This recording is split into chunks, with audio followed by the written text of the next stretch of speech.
Good evening friends. चलिए शुरू करते हैं। योग सूत्र लास्ट टाइम से हमने पढ़ना चालू किया था, एक्सपोजिशन, तो वो पढ़ेंगे। उससे पहले एक इम्पोर्टेंट टेक्निक जो है उसके बारे में बताना चाहता हूँ कि पहले हमने एक बात की थी कि जो सोल या जीव जो जन्म लेता है उसके पीछे निश्चित पर्पस होते हैं, हेतु होता है।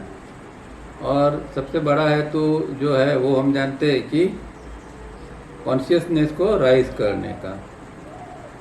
अब क्या है कि कॉन्शियसनेस को राइज करने के लिए जीव को शरीर और दूसरे साधनों की ज़रूरत पड़ती है। जब शरीर जीव के पास नहीं होता है, सोल के पास नहीं होता है, तो वो कॉन्शियसनेस को एक्सट्रैक्ट नहीं कर सकता है। तो उसके लिए उसको शरीर चाहिए और जन्म लेना पड़ेगा। तो हम सब जन्म इसलिए लेते हैं कि यहाँ आके फिर हम कॉन्शियसनेस जो है हमारा जो मूलभूत तत्व है उसके प्रति हम जागृत होते जाएं और कॉन्शियसनेस को धीरे धीरे कलेक्ट करना पड़ता है, इकट्ठा करना पड़ता है, एक्यूमुलेट करना पड़ता है। और वो रातों रात नहीं होता है, धीरे धीरे करके उसको बढ़ाना पड़ता है। तो इसके लिए भगवान ने फिर हमें शरीर दिया है, इंटेलेक्ट बुद्धि दी है, इमोशंस भावना दी है और कुछ ऊर्जा है, एनर्जीज दी है। तो ये सारी चीज़ों का अगर हम उपयोग करते हैं तो इन साधनों द्वारा हम कॉन्शियसनेस को राइज कर सकते हैं। पर होता क्या है कि हम ये सब साधन है उसका एक नॉर्मल कोर्स के अंदर ही इसका उपयोग करते हैं। जैसे कि काम धंधा करना, खाना पीना, दूसरी चीज़ों के अंदर, तो इसका जो राइट यूज़ होना चाहिए कॉन्शियसनेस बढ़ाने के लिए वो नहीं करते हैं। तो इसके लिए एक छोटी टेक्निक है, वो हम कर सकते हैं जिसके द्वारा हम कॉन्शियसनेस को बढ़ा सकते हैं। तो उसके लिए हमें हमारा जो सेल्फ अवेयरनेस है उसका उपयोग करना पड़ेगा। और जब कोई क्रिया होती है तो हमें एक जो ध्यान है हमारा वो क्रिया के प्रति रहेगा, क्योंकि क्रिया करनी है तो थोड़ा अटेंशन की तो ज़रूरत पड़ेगी वहाँ। तो एक अटेंशन जो है वो हम क्रिया के प्रति रखेंगे और दूसरा जो है वो हमारे अंदर जो सेल्फ है या मैं जिसको कहते हैं माई सेल्फ, मैं, उसके प्रति रहना चाहिए। अब शुरुआत में तो मैं क्या है, अंदर सेल्फ क्या है, वो कुछ पता नहीं चलता है। तो शुरुआत में हम ये कर सकते हैं कि कम से कम बॉडी को तो जानते हैं, बॉडी को तो फील करते हैं हमेशा। तो शुरुआत हम बॉडी से कर सकते हैं कि बाहर भी ध्यान है और हमारा बॉडी के प्रति भी ध्यान। जैसे कि अभी ये चल रही है बात, तो आप सुन रहे हैं तो आपका अटेंशन ध्यान जो है वो सुनने में है। तो सुनने में आपका ध्यान है, पर उसके साथ साथ में आपकी सेल्फ अवेयरनेस भी मेंटेन रहनी चाहिए। मैं हूँ, अगर मैं अंदर जो बीइंग के रूप में मैं है उसको पकड़ सकते हो तो वह बढ़िया। पर अगर वहाँ तक नहीं पहुँचे हैं तो हम शुरुआत शरीर से कर सकते हैं कि अभी शरीर का भी हमें बोध है, शरीर किस तरह बहता है, शरीर क्या कर रहा है, और शरीर की अवेयरनेस है सेल्फ। और दूसरा हमारा ध्यान सुनने में भी है। तो हर क्रिया के अंदर हम धीरे धीरे करके ऐसा करेंगे तो हर एक अलग अलग जो साधन है उसमें से हम कॉन्शियसनेस को अट्रैक्ट कर सकेंगे। जैसे कि शरीर का उपयोग है या फिर हम इमोशंस के उपयोग करते हैं कभी कभी। तो इमोशंस का जब उपयोग होता है तो उसमें से भी हम कॉन्शियसनेस निकाल सकते हैं। जब बुद्धि का प्रयोग करते हैं, उपयोग करते हैं, तो वहाँ से भी हम कॉन्शियसनेस को निकाल सकते हैं। जब चलते फिरते हैं, दूसरा कुछ करते हैं, तो वहाँ से भी हम अटेंशन लगा के ये चीज़ कर सकते हैं। पर इसके लिए हमेशा ज़रूरी है एक प्रकार की अवेयरनेस की ज़रूरत पड़ती है कि एक ध्यान बाहर है और एक ध्यान अंदर है।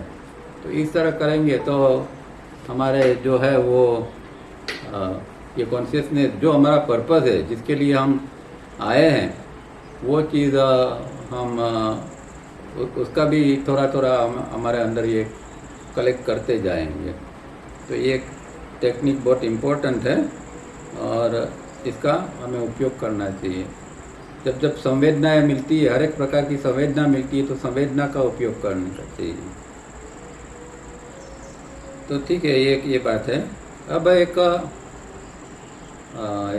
शिविर के बारे में एक बात बतानी थी। हम शिविर कर रहे हैं उसकी, तो मैं भूल जाता हूँ, तो आज बता दूँ कि अब जो नेक्स्ट नवरात्रि आ रही है 3 तारीख से, तो यहाँ जनकेश्वर आश्रम में गायत्री की एक शिविर 4 दिन के लिए रखी है, 3, 4, 5 और 6 अक्टूबर।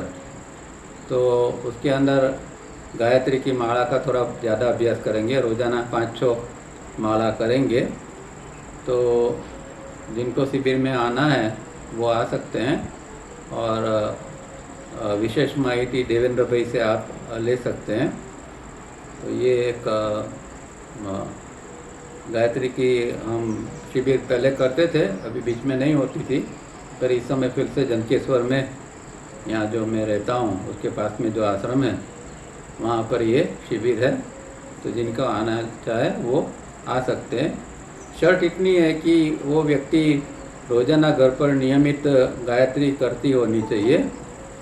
तो अगर आप नियमित रूप से गायत्री करते हैं तो आप इस शिविर के अंदर आ सकते हैं। चलिए अब योग सूत्र फिर से पढ़ते हैं। तो लास्ट टाइम हमने बहुत एक इंटरेस्टिंग बात देखी थी और बहुत महत्वपूर्ण बात थी, और वो थी हमारे अंदर जो एनिमल लाइक सेल्स है उसके बारे में, और जो हमारा पूरा जीवन है या पूरा जो हमारा बिहेवियर है, सब कुछ है, वो इसके ऊपर आधारित है। तो और ये भी है कि हमारे अंदर ज़्यादा से ज़्यादा मेजोरिटी जो है वो एनिमल लाइक सेल्स की है। उसको किस तरह कम किया जाए, इसको किस तरह साफ किया जाए, एक ये योग का एक ये हेतु है। और इसके लिए बहुत सारी टेक्निक्स बताई जाती है, पर सही टेक्निक का उपयोग करेंगे तो ही ये एनिमल टाइप के सेल्स निकलेंगे।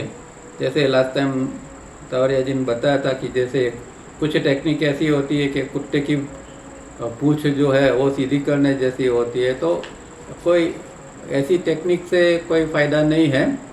ऐसी टेक्निक जो हमारे डायरेक्ट सेल्स की मेमोरी को चेंज कर सके, क्योंकि ये सब गड़बड़ी जो है वो सेल्स की मेमोरी के अंदर है।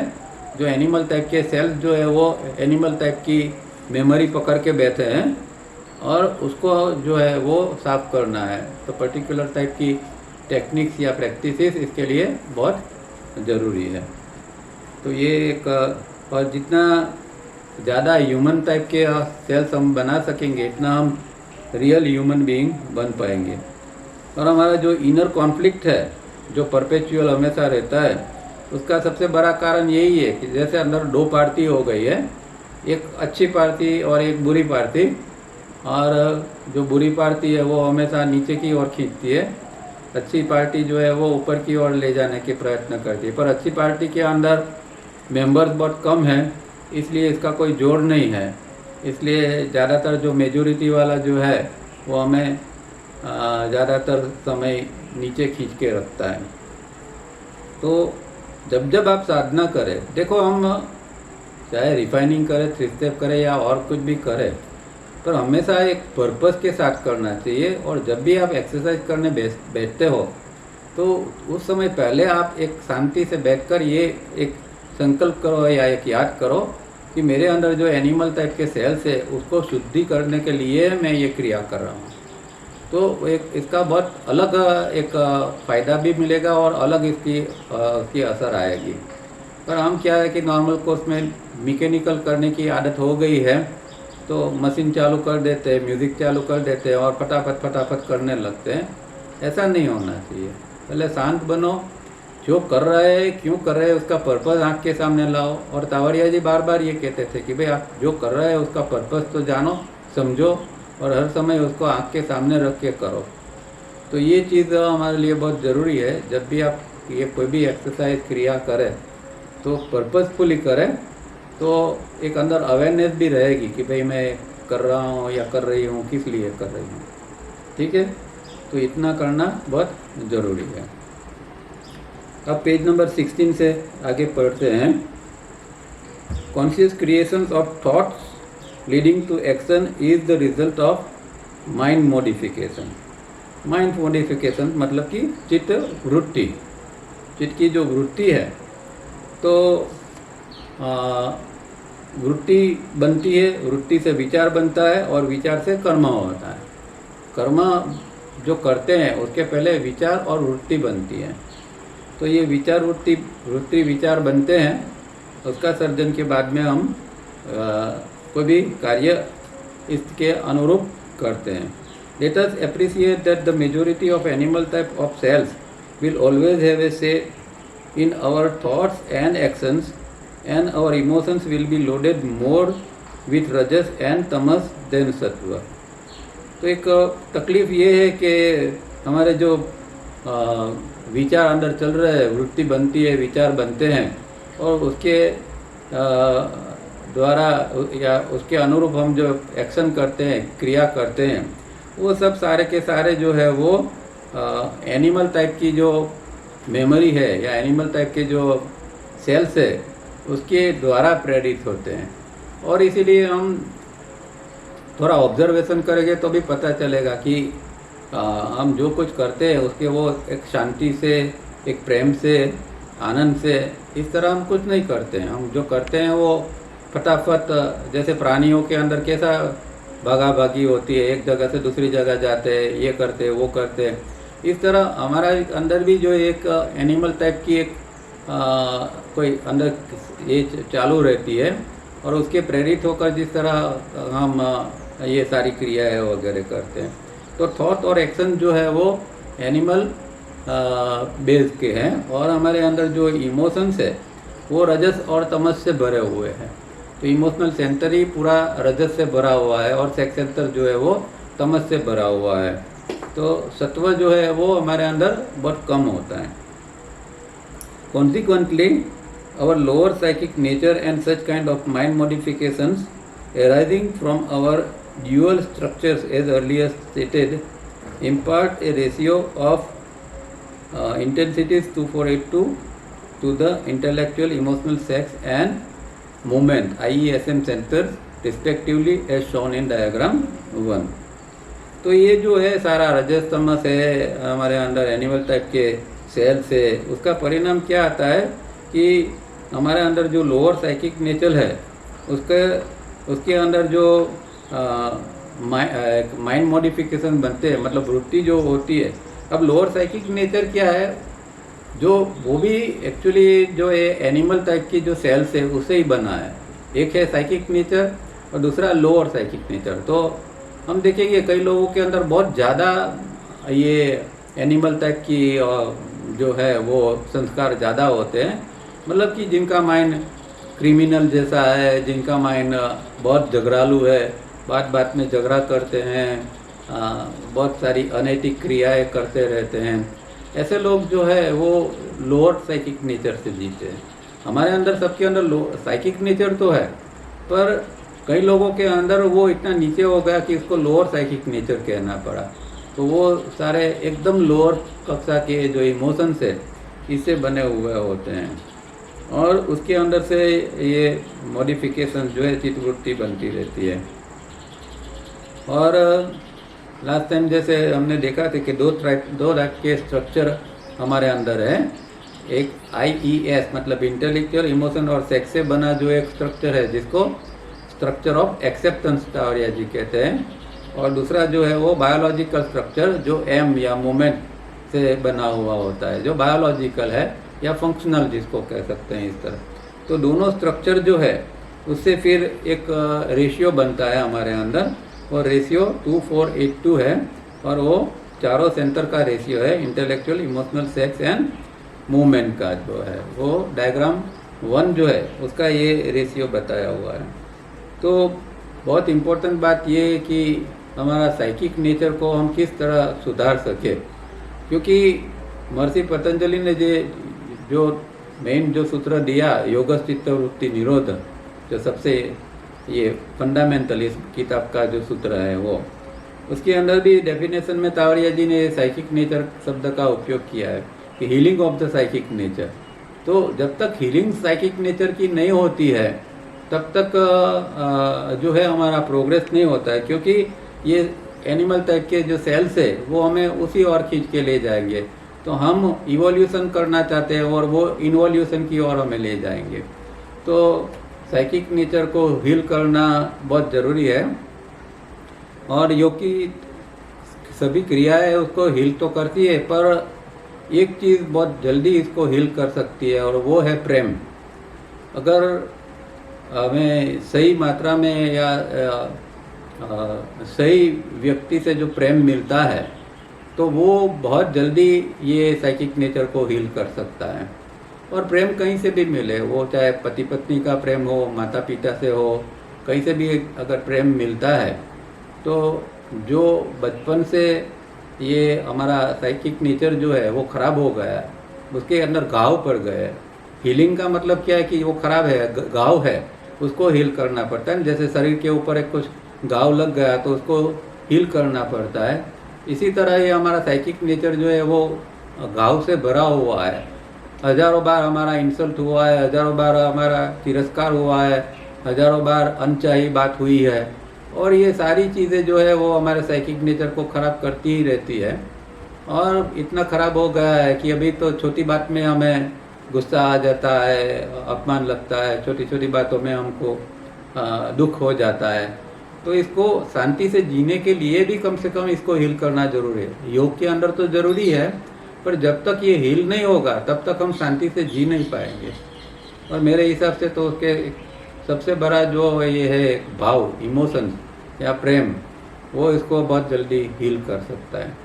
तो लोगों के साथ प्रेम भाव से रहना चाहिए, लोगों से मिलना चाहिए, तो भी ये चीज़ हमें मदद कर सकती है।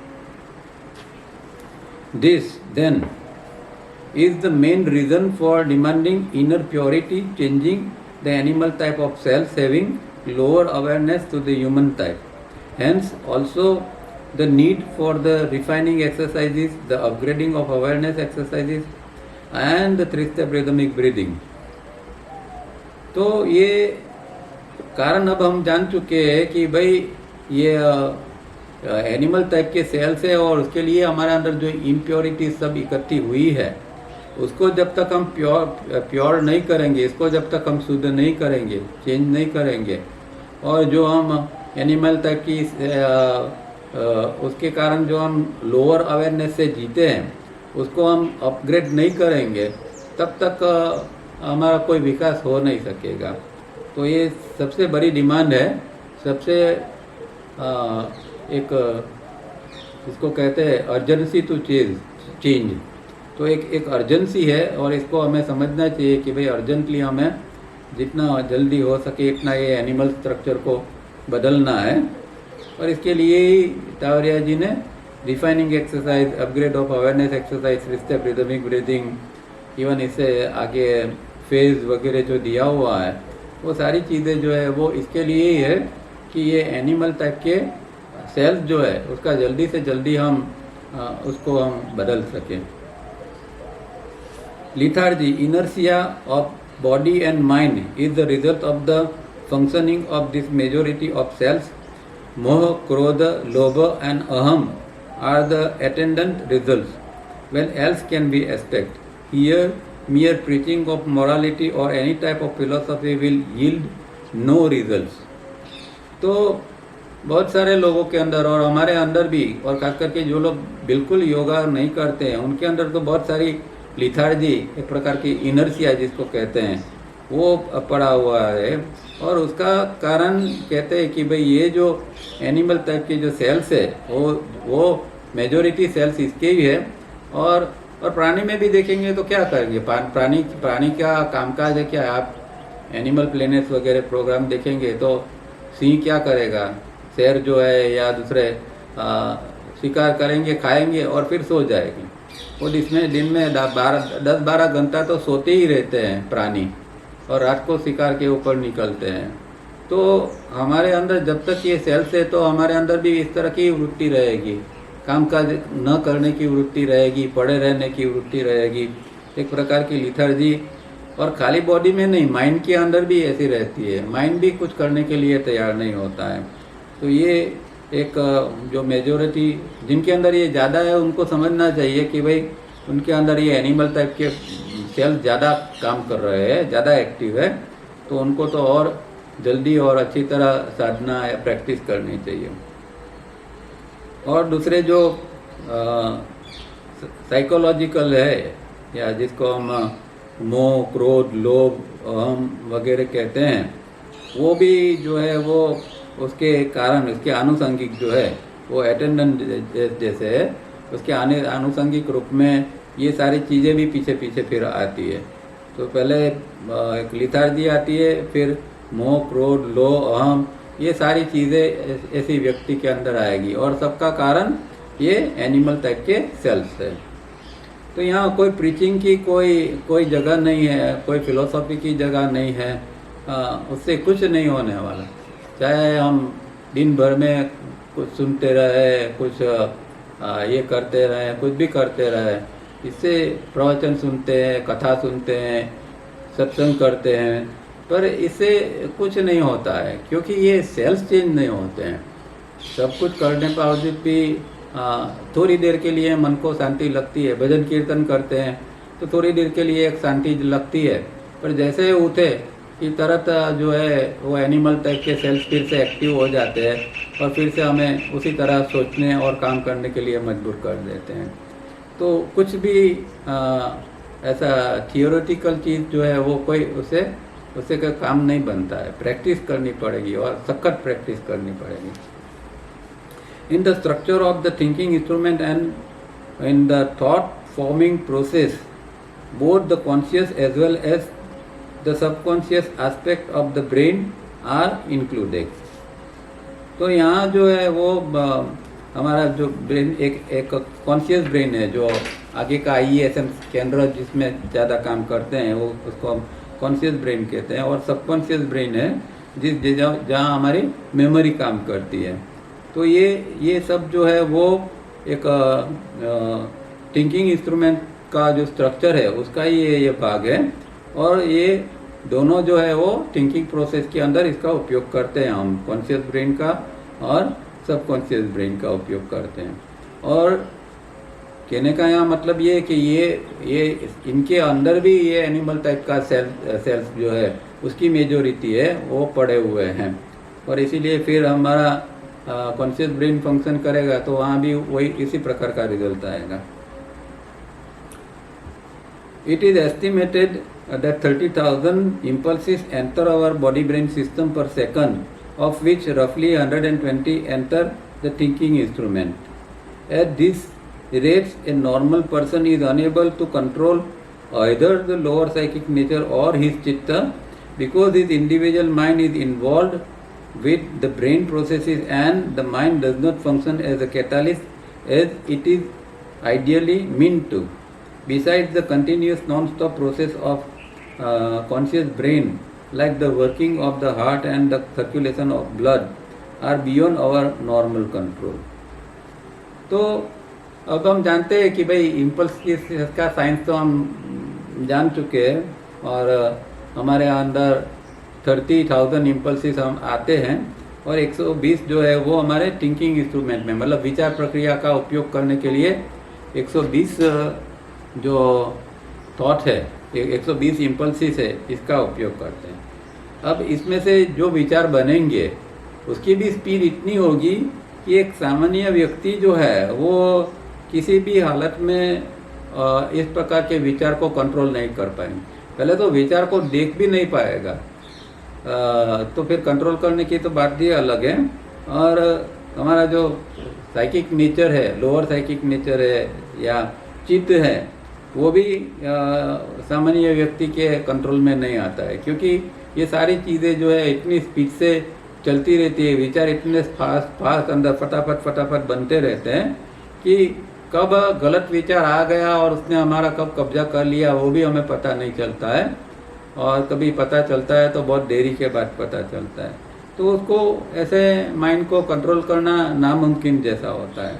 और इसीलिए हम नॉर्मल कोर्स में हम कहते हैं कि भाई ये मन को संभालना तो बहुत मुश्किल है, क्योंकि सबसे बड़ा कारण यही है कि इसकी स्पीड बहुत है। इसकी स्पीड के कारण हम इसको ऊपर काम नहीं कर सकते हैं।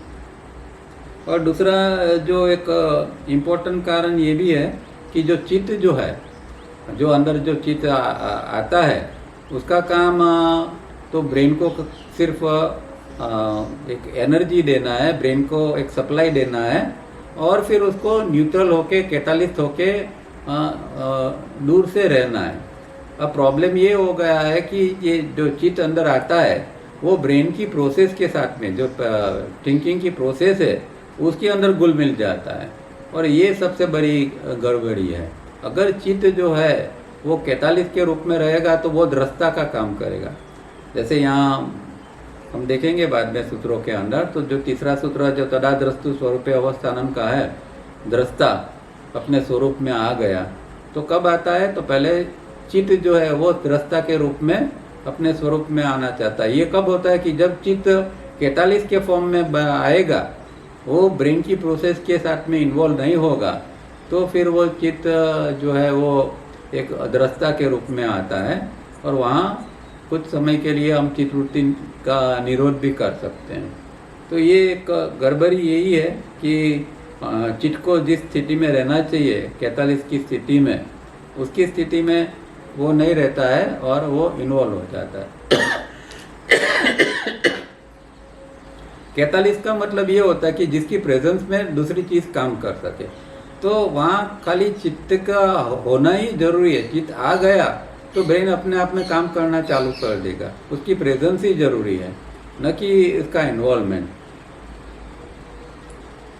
और कॉन्शियस ब्रेन जो कांस्टेंट, और इसके कारण क्या है कि कॉन्शियस ब्रेन को भी सतत काम करना पड़ता है। अंदर इम्पल्सिस आते हैं, मेमोरी को मिलते हैं, विचार बनता है।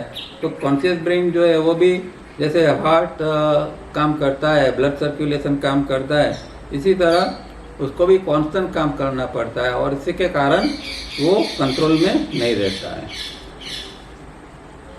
Each modification leaves a score either positive or negative. The non-stop brain computer part has a digital counting arrangement which does two things. It counts the score moment by moment, carrying it forward, and it thus makes us aware of linear time. अब यहाँ जो हमारा जो ये process बनती है, incoming impulse आया, memory pattern को मिला और दोनों आगे गए, और आगे क्या होता है हम जानते हैं कि IESM केंद्रों के ऊपर वो जब डिकोड होते हैं तो वहाँ इंटेंसिटी बनती है चारों केंद्र के अंदर में से कोई भी एक दो केंद्र के ऊपर। तो वो इंटेंसिटी यहाँ पॉजिटिव या नेगेटिव होती है। यहाँ इंटेंसिटी के अंदर उसको प्लस या माइनस कहते हैं कि भाई इंटेलेक्चुअल सेंटर से अगर कुछ इंटेंसिटी बनी तो वो 200 बनी, 500 बनी, वो पॉजिटिव बनी या नेगेटिव बनी, या मतलब कि प्लस में बनी या माइनस में बनी। इस तरह ये कॉन्स्टेंटली जो है वो एक प्रोसेस चलती रहती है, और उसको डिजिटल काउंटिंग अरेंजमेंट कहते हैं कि भाई वहाँ इस प्रकार का एक काउंटिंग भी होता रहता है कि भाई ये प्लस माइनस हमेशा बना रहता है। एक विचार आया तो एक विचार के साथ में कितनी इंटेंसिटी जनरेट हुई, तो उसका वहाँ एक काउंटिंग होता रहता है और एक स्कोर बनता है। और जो स्कोर बनता है उसको हम रिजल्टेंट इंटेंसिटी कहते हैं। तो ऐसे इंटेंसिटी बनती है, और जो मूविंग सेंटर है वो मूविंग सेंटर को रिजल्टेंट इंटेंसिटी कहा गया है। तो इस तरह वहाँ एक प्रकार का डिजिटल एक ये चालू रहता है, काउंटिंग चालू रहता है, और बाद में जो एक फाइनल फिगर आता है जिसको हम रिजल्टेंट इंटेंसिटी के नाम से जानते हैं, और वो इकट्ठी होती जाती है हर समय।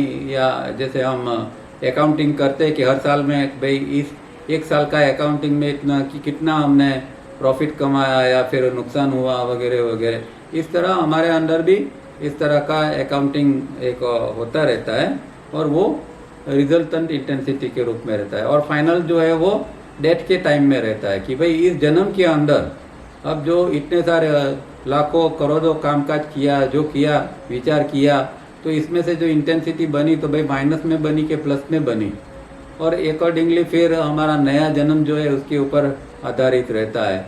अगर प्लस में बनती है तो फिर कुछ और प्रकार का अच्छा जन्म मिलेगा, माइनस में अगर वो जाती है तो फिर जन्म जो है वो भी इस तरह लोअर लेवल के ऊपर या लोअर जगहों के ऊपर मिलेगा। तो ये जो है वो इसके लिए, और ये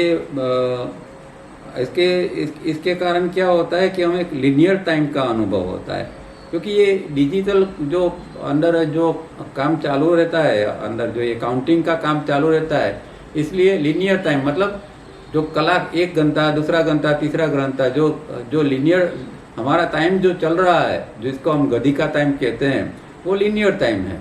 तो एक के पीछे दूसरा, 1 सेकंड के बाद में दूसरी सेकंड, तीसरी सेकंड, चौथी सेकंड, ये लीनियर टाइम है। और इसका अनुभव क्यों होता है? क्योंकि कॉन्शियस ब्रेन का ये फंक्शन इस तरह चल रहा है, इसके कारण हमें ये समय का भान होता है। Time end moment make us aware of linear space and thus the past and future.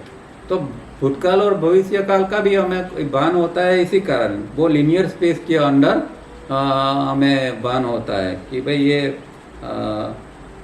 Time और मोमेंट मतलब जो देश और काल जो है, और देश काल का जो हमें अनुभव होता है, हम इसके प्रति जागृत बनते हैं लीनियर टाइम के अंदर और लीनियर स्पेस के अंदर, जहाँ पास्ट और फ्यूचर हम जिसको हम कहते हैं। The intensity score of a person represented on diagram 1 and 2 can therefore be usually negative, as shown on the intensity chart. But if intensities are controlled and refined, then the sage says the man knows himself as he is in reality.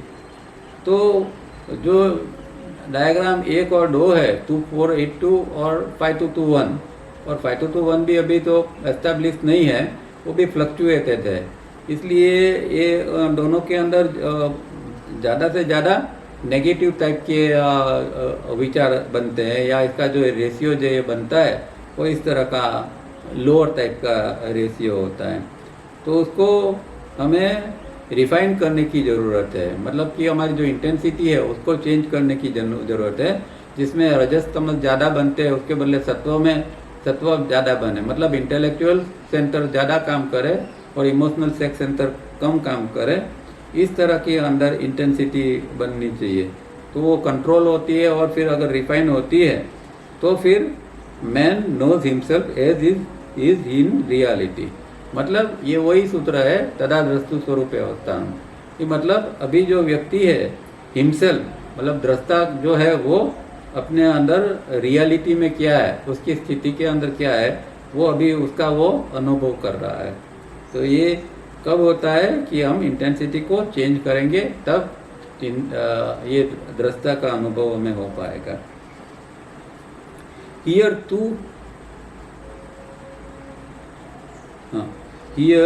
two terms, प्रकृति और matter और पुरुष और spirit are involved. The man of matter, that is the body brain system, is considered real, whereas after yoga is accomplished, the real man, the spirit within, is found the real. अब जो है वो हमारा जो पूरा जो बना हुआ है, हम जो है कुल मिला के शरीर, मन, आत्मा वगैरह सब कुछ जो है, जो कुल मिला के जो है, उसका 2 भाग में हम ये कर सकते हैं। एक जो है प्रकृति है, या जिसको मैटर भी कह सकते हैं, और दूसरा जो है अंदर बैठा हुआ पुरुष या आत्म तत्व है। तो आत्म तत्व और बाकी की सारी चीज़ें जिसको हम बॉडी ब्रेन सिस्टम कहते हैं, इसमें तीनों प्रकार के शरीर, तीनों प्रकार के ब्रेन्स वगैरह जो कुछ सब कुछ है, वो प्रकृति का है, वो चिट्टी ने बनाया हुआ है, इसलिए उसको प्रकृति कहा है। और जो पुरुष है, आत्म तत्व है, वो सीधा जो क्रिएशन से आया हुआ है, वो तत्व है। तो पुरुष और प्रकृति से मिला के हमारे पूरा एक ह्यूमन बीइंग बनता है। और तौरिया जी यहाँ 3 प्रकार के मैन का मतलब शब्द का उपयोग करते हैं। एक मैन ऑफ मैटर, फिर इनर मैन, और तीसरा जो है स्पिरिचुअल मैन। तो मैन ऑफ मैटर मतलब हमारा जो बॉडी ब्रेन सिस्टम है उसको वो मैन ऑफ मैटर कहते हैं, तो हमारा बाह्य शरीर। इनर मैन जो है वो हमारा एस्ट्रल बॉडी को इनर मैन कहते हैं, हालांकि यहाँ नहीं उपयोग किया है पर आगे आएगा। तो इनर मैन है जो वो एस्ट्रल बॉडी है, और स्पिरिचुअल मैन जो है या स्पिरिट यहाँ का वो हमारा आत्मा तत्व है। तो ये जब तक हम बॉडी ब्रेन सिस्टम से जीते हैं तब तक बॉडी ब्रेन सिस्टम ही हमें रियल लगता है, क्योंकि अभी तक हमें आत्मा का बोध नहीं है। आत्मा क्या है, स्पिरिट क्या है, वो कुछ हम जानते नहीं है। हम जानते हैं सिर्फ बॉडी ब्रेन सिस्टम, मतलब बॉडी और माइंड को। तो बॉडी और माइंड को जानते हैं और उसको ही रियल मानते हैं। अब जिस दिन आत्मा का अनुभव होगा तब जानेंगे कि आत्मा ही रियल है और बॉडी ब्रेन सिस्टम है वो तो रियल है ही नहीं।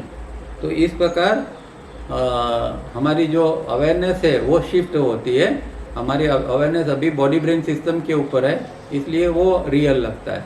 बाद में वो फिर आत्म तत्व जो है वो जो सच में रियल है वो फिर रियल लगेगा। Till yoga is accomplished, the real man, the spirit within, is only a witness to the actions and modifications of the man of matter.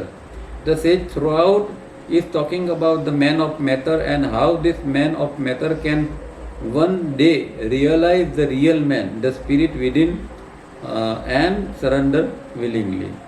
तो जब तक योग कंप्लीट नहीं होता है तब तक जो अंदर ये रियल मैन है या स्पिरिट है या स्पिरिचुअल मैन है वो जो है वो दृष्टा के रूप में, एक विटनेस के रूप में ही रहता है। वो सब कुछ देखता है, सुनता है, सब अनुभव करता है, पर इसके अंदर कहीं पर भी वो इन्वॉल्व नहीं होता है।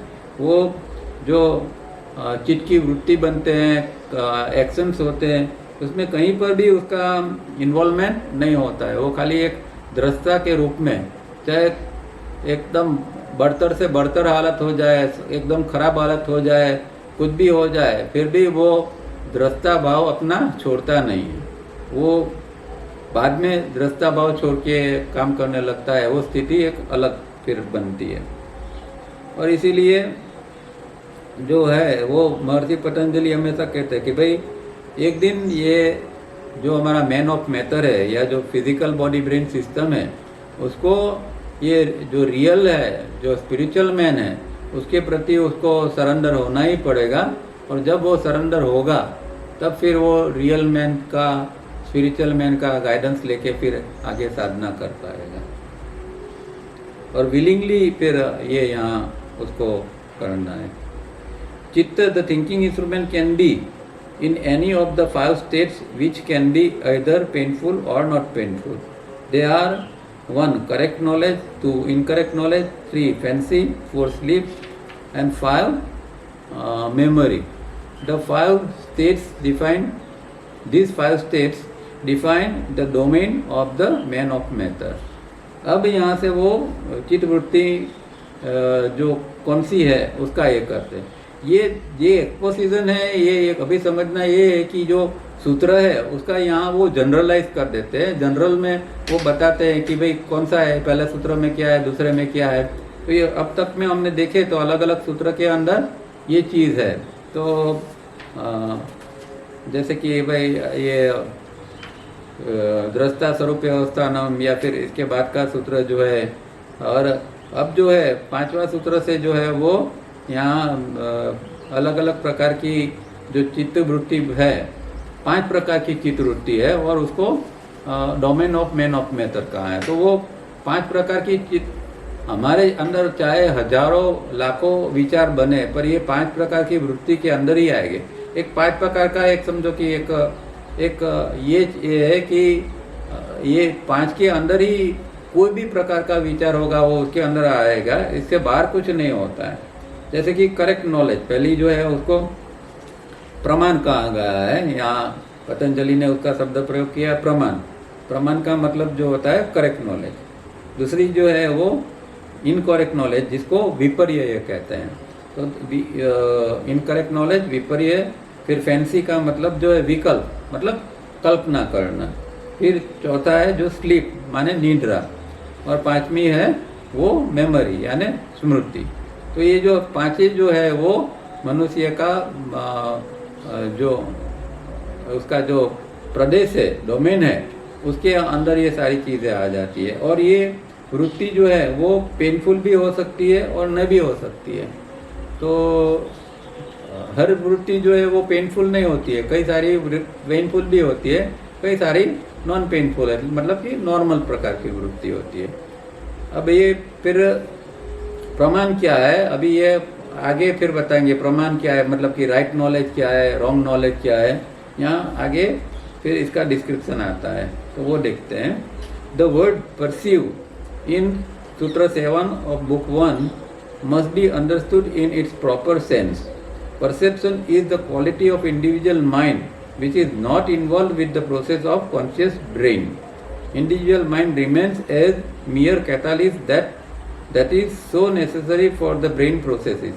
For instance, if an object is to be searched for in the dark, we grope about. But if a powerful light is at hand, the light makes the object obvious. There is then no groping about, for the object is located. So too with the problems of life, the conscious intellectual brain gropes for a solution, but with the powerful light of perception of the individual mind, there is no need to grope, and solution is apparent. So we may not use the word perceive for mere seeing. अब जो प्रमाण क्या है, उसकी जो महर्षि पतंजलि ने जो ये किए उसके अंदर का डिस्क्रिप्शन में ये तावरिया जी शब्द ने एक खास शब्द का यूज़ किया है कि प्रमाण मतलब कि जो राइट नॉलेज है, वो राइट नॉलेज जो है, वो जो प्रत्यक्ष है, राइट नॉलेज है, वो उसके अंदर एक विशिष्ट रूप से अगर देखना होता है तो ही उसको हम परसेप्शन कहते हैं, उसको हम प्रमाण कहेंगे। तो वो विशिष्ट रूप में क्या होता है कि जैसे हमने थोड़ी देर पहले बात की, इस तरह जो इंडिविजुअल माइंड है जिसको ये ब्रेन प्रोसेस के साथ में इन्वॉल्व नहीं होना है, ऐसी स्थिति में रहना है, कॉन्शियस ब्रेन का जो प्रोसेस है उसके साथ में अनइन्वॉल्व की स्थिति में अगर इंडिविजुअल माइंड रहता है, चित्त रहता है, तो वो रियल अर्थ के अंदर परसेप्शन है, मतलब कि वो एक दर्शन जिसको कह सकते हैं, वो स्थिति होती है। और वो स्थिति के अंदर वो हमने जैसा देखा इस तरह वो कैटालिस्ट के रूप में ही रहता है, ब्रेन प्रोसेस के साथ में जुड़ नहीं जाता है। तो यहाँ एक एग्जांपल देते हैं कि भाई जैसे कि अंधेरा है और कोई ऑब्जेक्ट हमें कोई चीज़ ढूंढनी है तो लाइट की ज़रूरत पड़ती है, इसके बिना तो फिर हम अंधेरे में खाली ततोलते रहेंगे। इसी तरह ये जो ब्रेन की प्रोसेस है, वो ब्रेन की प्रोसेस के अंदर सिर्फ ये जो इंडिविजुअल माइंड है वो वहाँ आके रहता है, तो वो एक जो है लाइट का काम करता है और उसके अंदर ब्रेन प्रोसेस जो है वो अच्छी तरह काम करेगी। पर अभी ऐसा नहीं है, अभी जो है वो हमारा ब्रेन और इंडिविजुअल माइंड दोनों इन्वॉल्व हो जाते हैं। तो ये एक खास साधना का जो एक भाग है या जो साधना में करना है, वो किस तरह हम चित्त को कैटालिस्ट के रूप में रख सकें और ब्रेन को अपना काम करने दें। क्योंकि जो प्रॉब्लम्स है वो सारे प्रॉब्लम जो है वो तो ब्रेन को ही सॉल्व करना है, वो उसको लिए इसके लिए इंडिविजुअल माइंड को इसके साथ जुड़ देने की ज़रूरत नहीं है। तो इसलिए खाली परसेप्शन का अर्थ सीइंग नहीं कर सकते हम। The man of matter must painstakingly gather knowledge more often and more easily he gathers incorrect knowledge। अब यहाँ ऊपर प्रमाण या करेक्ट नॉलेज की बात कर ली, अब दूसरी वृत्ति जो है इनकरेक्ट नॉलेज मतलब जो विपर्य है इसकी बात करते हैं। तो उसमें व्यक्ति को हकीकत में तो करेक्ट नॉलेज इकट्ठा करना चाहिए, पर होता ये है कि जो ज़्यादातर वो जो ज्ञान जो इकट्ठा करता है वो ज़्यादातर तो इनकरेक्ट नॉलेज ही होता है। क्योंकि करेक्ट नॉलेज के अंदर हमने देखा कि इसकी शर्त ही यही है कि उसमें चित्त को इंडिविजुअल माइंड को कैटालिस्ट रूप में रखना है, वो तो हमें आता नहीं है। तो हम जो कुछ इकट्ठा करेगा वो इनकरेक्ट नॉलेज ही होगा अभी तो इस स्थिति के अंदर। तो इसलिए व्यक्ति को हकीकत में नॉलेज इकट्ठा करना है, पर वो अभी करेक्ट नॉलेज बन जाता है। Correct knowledge requires perception which is normally not available to him. He can therefore borrow or accumulate correct knowledge, that is, have an education in school or college, though we shall see that even this kind of knowledge may not be classed as correct knowledge. This knowledge must be differentiated from through learning and education whose source is within. Together, incorrect knowledge is very easy for the man of matter. Besides, the man of matter oscillates constantly between the past and future, which are states of fancy only. तो correct knowledge और उसके साथ में fancy की भी बात करते हैं।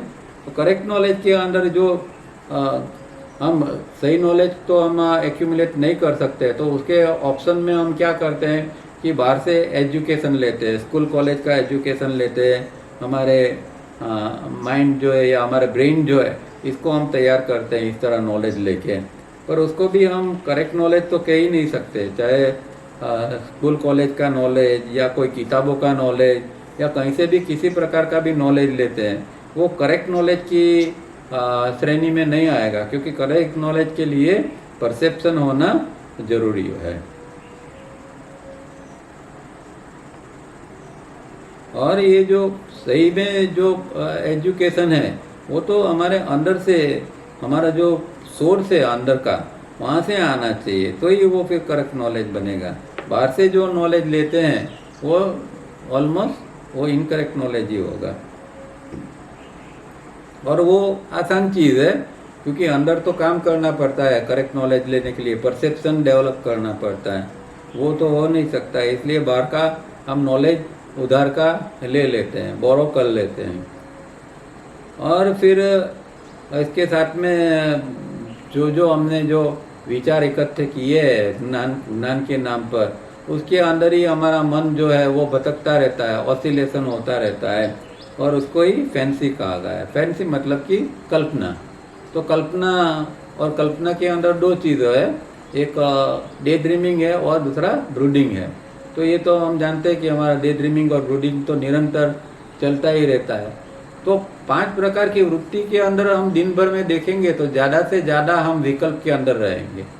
निद्रा जो है उसको छोड़ के, निद्रा एक अलग बात है, जो 6, 7, 8 घंटा सोते हैं, हालांकि यहाँ भी निद्रा की भी एक डेफिनेशन है, पर नॉर्मल क्लोज में जिसको हम स्लीप कहते हैं, तो स्लीप जो है वो 8 घंटा मानो कि किया तो 16 घंटा जो है उसमें से ज़्यादातर समय हमारा ये विकल्प फैंसी जिसको कहते हैं उसकी वो वृत्ति के अंदर ही हमारा ज़्यादा से ज़्यादा जाता है, बहुत कम दूसरी वृत्तियों में जाए। करेक्ट नॉलेज में तो जाएगा ही नहीं, रहेगा इनकरेक्ट नॉलेज, और फिर दूसरी चीज़ हो उसके अंदर ये समय जाता है। अब स्लीप की बात करते हैं, चौथी वृत्ति। Sleep has been described very well.